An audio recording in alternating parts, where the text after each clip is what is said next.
Hello, and welcome to Bio 233, Human Anatomy and Physiology 1. I'm your instructor, Professor Adrienne Foster Scharf, and I'm so happy that you're joining me for this semester of Human Anatomy and Physiology. Your course is completely online and asynchronous, so that means that your course materials will open up and be available to you starting Monday, January 24th, 2022 at midnight. So you know that time right between when Sunday the 23rd ends and Monday the 24th begins? That's when the course opens up. You'll be able to navigate to your course using a web browser. I recommend Firefox. You'll navigate to Access BCC, then log into your Access BCC account. Once you're there, use your cursor to find the online learning link, which will be on the left side of the page. Click that link and it'll bring you to another page that has all of the courses that you are enrolled in for the spring semester. Find the Bio 233 link, click it, and then that'll bring you to our course space. Once you're in our course space, one of the first things you'll want to do is kind of scan the Start Here page. And at the very bottom of the page will be a list of things that you should do to get started in the course. Before you have access to all of that, you'll probably want to watch the rest of this video. This is a video that I recorded a semester or two ago that answers some of the important questions that you may have about this course in your books. If you have any questions after watching this video, please don't hesitate to reach out to me via email. My email address was adrienne.fosterscharf@bristolcc.edu. It's also the email that I used to send you this link. I look forward to meeting you after the first day of classes. I hope this video helps. Let's have a great semester. My answer for this is a resounding no. This is an asynchronous course. That means that while there are assignments that are due practically every week and they have specific due dates, you don't need to come to campus in order to complete them. You just need a working computer, a stable internet connection, and I recommend the Firefox browser for viewing our course materials. In the past, I've had students who have used Google Chrome and other browsers, and they aren't always able to see the images that I post to our course space. So to be on the safe side, please try to use Firefox.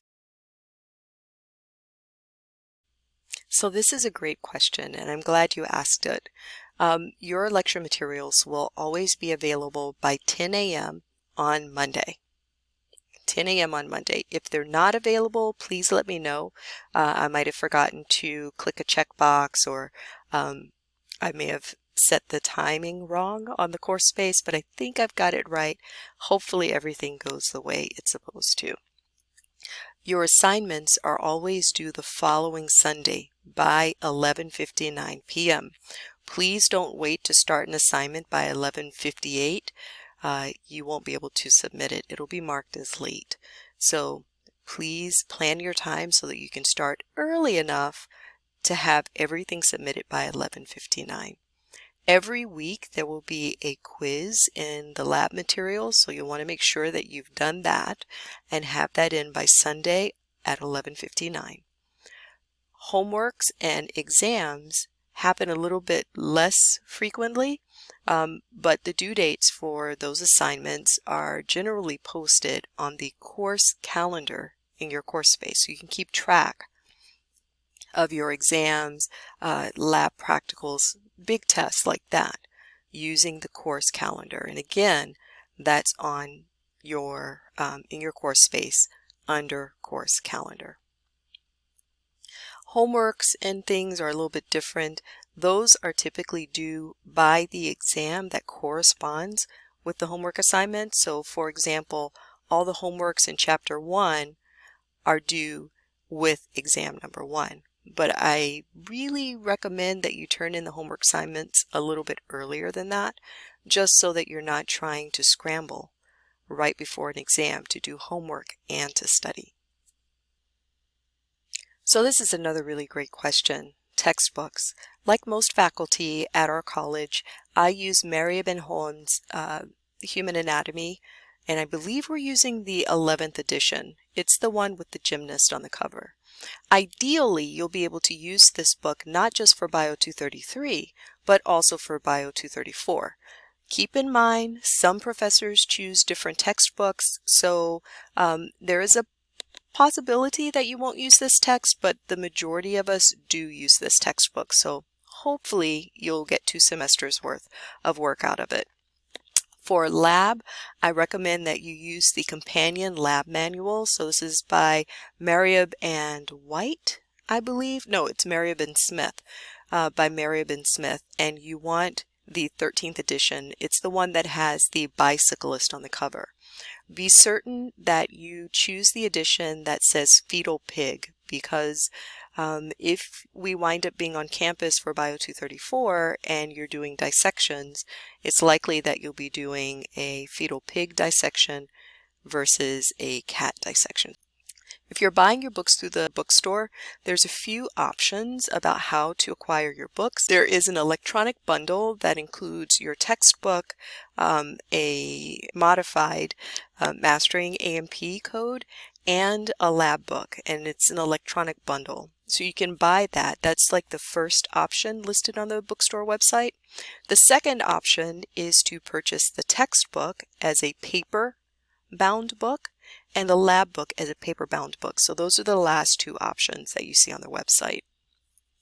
I believe the textbook comes bundled with a Mastering A&P code, but if you decide that you want to get the book somewhere else and you don't purchase the code initially, you can always purchase it through our course space once your course opens up.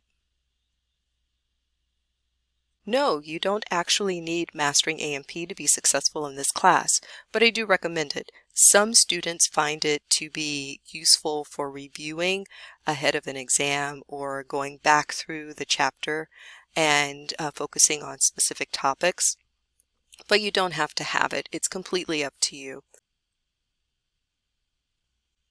Another important question. So some of the things that people who are successful in my class do is, number one, they keep up with their materials. They do all of the assignments that are due on a particular week, and they make sure that they hand in their assignments on time so that they can get the best possible credit for their work. Another thing that they do is they review all throughout the week. So they don't wait until the weekend to try to catch up on the week's worth of lectures and assignments, but rather they spend a little time every day doing some A&P. This is going to help move material that is learned from our short-term memory into our long-term memory. And many of the students who take this course are looking to be in an allied health career. So it's important that you know this material and you know it well. You really want to make sure that you learn the material in this course and move it from your short-term memory so that it's not gone at the end of the semester, but rather you can build on it in Bio 234.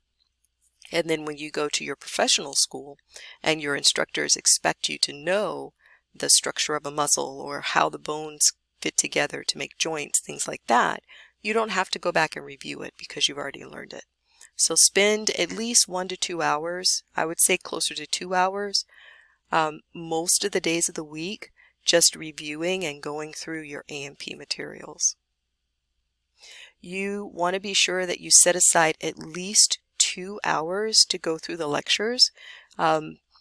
There's only about 2 hours and 30 minutes worth of lecture every week. It may seem like more than that because I've broken it up into 20-minute, 30-minute segments, but you want to make sure that you go through that material, number one. Number two, you don't want to spend an excessive amount of time going through my lecture notes.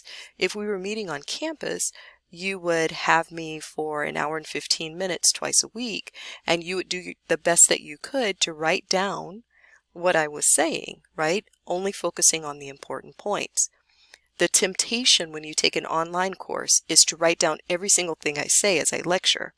If you do that, you're going to spend hours and hours taking notes. So I ask you, as you go through my videos, do what you would do if you were sitting in a classroom. Don't try to write down everything I say, but try to focus on the important points and make sure you get those down. And then for things that you might have missed during lecture, go back to your textbook and try to fill in the holes. Okay? Do any practice assignments that are in the course space. So for most of your tests and some of your quizzes, I actually have practice assignments so you can see what the questions are going to look like before you actually take the exam or the quiz. Please spend time doing them. Some of these assignments are worth homework credit, and others of them just prepare you well for the exam or the practical. So really take time to do that. So that's my 5 and 5. I hope I've answered most of your important questions. Let's get off to a great fall semester.